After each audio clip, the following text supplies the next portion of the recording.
Imagine if you could activate the same mental code that shapes millionaires, not just by mimicking habits, but by understanding how they think, feel, and act when facing life. What if I told you that this mindset already exists within you, just waiting for the right command to wake up? Napoleon Hill studied the most accomplished minds in history and discovered a common thread. Wealth starts in the mind. Before any achievement, there's clarity of thought, firmness of decision, and a burning desire that becomes action. But there's something even deeper. This mindset isn't new. It echoes through ancient biblical wisdom. And today you're about to understand how to reshape your identity to attract prosperity from the inside out. Fear is the most seductive of all invisible enemies. It doesn't arrive with alarms or confrontation. Instead, it whispers like a cautious friend. It shows up disguised as prudence, wrapped in logic, speaking with authority, and slowly it hijacks your future. Don't take that risk. Now's not the right time. That's too difficult. These phrases don't sound like fear. They sound responsible. That's the trick. And every time you follow those whispers, you surrender another piece of your creative power.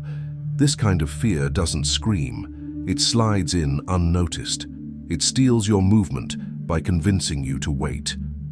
And while you believe you're just being smart, you're actually avoiding the very decisions that would change your life. Big ideas don't die from lack of talent. They die from delay. A delay often justified by what seems reasonable, but is actually pre-programmed fear disguised as thought. If you look closely, you'll see that many of the warnings you've received throughout life weren't about safety. They were fences, mental boundaries you never agreed to. But there's a spiritual principle that flips the script. God has not given us a spirit of fear, but of power, love, and sound mind, 2 Timothy 1:7. That statement isn't symbolic. It's a direct affirmation of your true nature. You weren't created to hide behind refined excuses. Inside you burns the fire of someone capable of reshaping reality. That fire doesn't ignite through fear. It ignites through decision. Here's something you must engrave in your mind. Fear isn't a passing emotion. It's a reinforced pattern. It doesn't just paralyze through panic. It programs your perception through repetition. Those thoughts didn't originate with you.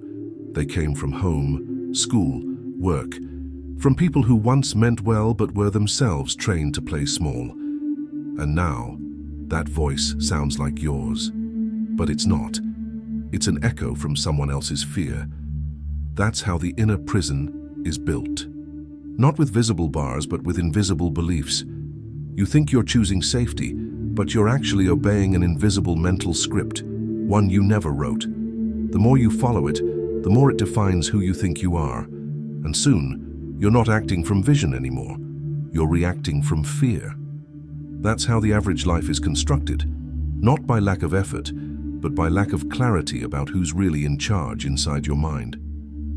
When fear trains your thoughts, even the most amazing opportunities start to look risky. Your first instinct becomes, what could go wrong? Not, what could I create? That's when the leader inside you starts shrinking. You begin to wait for certainty before you act, for applause before you speak, for signs before you move. And as long as fear is your decision maker, your future stays on hold, waiting for a permission that will never come. The most dangerous enemy doesn't live outside of you. It lives within, speaking with your own voice, using your own memories. But it's not really you. It's a distorted reflection, shaped by rejection, failure, and words repeated by people who never conquered their own lives. That's not for you. Don't aim so high. Play it safe. Over time, those phrases took root. And now, without realizing it, you're operating from beliefs you didn't build, only absorbed. That false identity wears your history, but was forged by the limitations of others. It was shaped in environments where ambition was punished. It was installed by well-meaning adults, limited teachers, and tired traditions. And like many, you mistook those fears for wisdom. You started believing that being small was maturity, that lowering your voice was virtue. But in reality, it was fear dressed as humility. And here's how the sabotage becomes invisible. It stops saying, "You can't," and start saying, "You don't really need that," as if wanting more was greed. As if pursuing wealth meant betrayal of values, and so your dreams shrink, not because they were impossible, but because they no longer fit inside other people's expectations. That's how fear wins, not by force, but by argument. But illusions must break. As long as you protect the version of yourself that plays small, every strategy you try will collapse. No plan thrives when built on self-doubt. Every attempt to grow will crash into an invisible ceiling, one placed there by your own identity. What was learned can be unlearned, and what was accepted out of habit can be destroyed with conscious choice. The most dangerous enemy doesn't live outside of you. It lives within, speaking with your own voice, using your own memories. But it's not really you. It's a distorted reflection, shaped by rejection, failure, and words repeated by people who never conquered their own lives. That's not for you. Don't aim so high. Play it safe. Over time, those phrases took root. And now, without realizing it, you're operating from beliefs you didn't build, only absorbed. That false identity wears your history, but was forged by the limitations of others. It was shaped in environments where ambition was punished. It was installed by well-meaning adults, limited teachers, and tired traditions. And like many, you mistook those fears for wisdom. You started believing that being small was maturity, that lowering your voice was virtue, but in reality it was fear dressed as humility. And here's how the sabotage becomes invisible. It stops saying, "You can't," and starts saying, "You don't really need that." As if wanting more was greed. As if pursuing wealth meant betrayal of values. And so your dreams shrink. Not because they were impossible, but because they no longer fit inside other people's expectations. That's how fear wins. Not by force, but by argument. Some messages don't need explanation, just resonance. If something in you felt activated while hearing this, it's because your spirit recognized a truth. Let that truth take root. Leave a trace of your breakthrough in the comments by writing, "I am greater than my fears." And never forget, fear doesn't vanish when you run from it. It vanishes when you face it with conviction. And conviction isn't a feeling. It's a choice repeated so often it becomes your character. The mind plays this game well. It replaces potential with comfort, desire with modesty, and clarity with hesitation. That's why most people don't feel trapped. They feel responsible. But they're not living, they're complying, they're performing under a mental script written by someone else. And the longer you act from that script, the more it becomes your identity, until you believe the role and forget your truth. But illusions must break. As long as you protect the version of yourself that plays small, every strategy you try will collapse. No plan thrives when built on self-doubt. Every attempt to grow will crash into an invisible ceiling, one placed there by your own identity. What was learned can be unlearned, and what was accepted out of habit can be destroyed with conscious choice. Prosperity doesn't begin with technique, it begins with rupture. No empire was ever built by a timid mindset.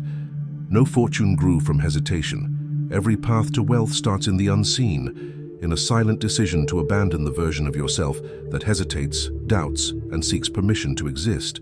That version must die, not be improved and be buried, because it can't carry the weight of the life you're about to build. Napoleon Hill was clear. Wealth is the result of a trained mind. And this new mind must operate by faith, not memory. The true creator doesn't ask for permission, they transform. They rise with intention, they sleep with direction. Every action confirms the new identity. Doubt may knock, but doesn't stay. Hesitation may whisper, but it holds no power. Because the decision has already been made to live under a new mental code. This new version doesn't need to shout. It vibrates. It doesn't need to prove anything. It confirms everything with posture, ritual, and vision.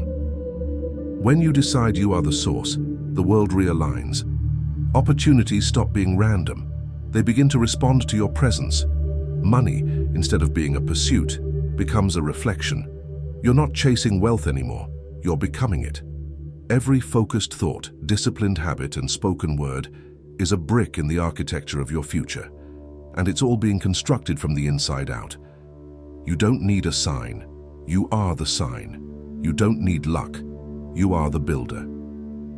And when that new identity solidifies, even silence works in your favor. Because true creators don't need noise to make impact. They build with consistency. And while the world tries to explain how it all happened, you'll already know the answer. It began the day you stopped negotiating with the old you. No mind transforms by chance. What isn't repeated with intention is lost to distraction. The identity you're building requires structure, and that structure is called ritual.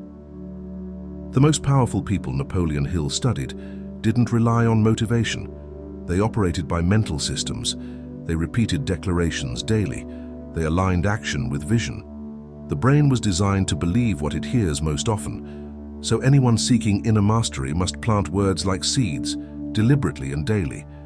Autosuggestion is not superstition, it's mental engineering. Whatever you say with conviction, your body begins to embody. I'm destined for greatness. Wealth flows to me because I align with my mission.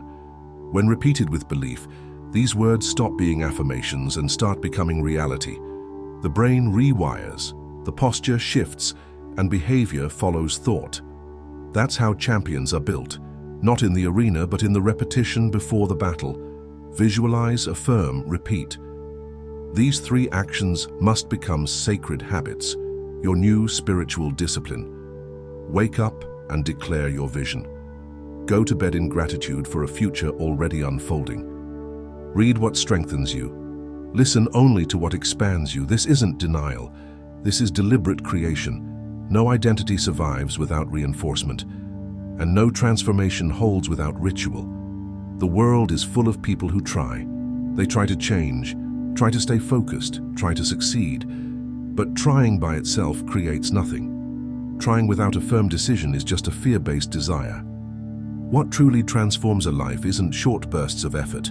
It's daily loyalty to a decision made with clarity. And this decision, when honored through action, becomes your code. You no longer live by chance. You operate by command. The average waits for motivation. The builder acts from ritual.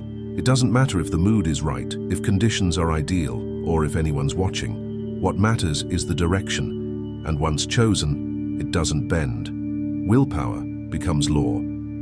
Every small action becomes proof of loyalty to that law, and the universe, which doesn't respond to wishful thinking, begins to rearrange in response to consistency. Consistency is the language of leaders. Emotional fluctuations no longer define your behavior. You rise when it's hard. You show up without applause. You act with clarity even in discomfort, and that kind of resilience forges unshakable strength. True inner power isn't loud. It's disciplined.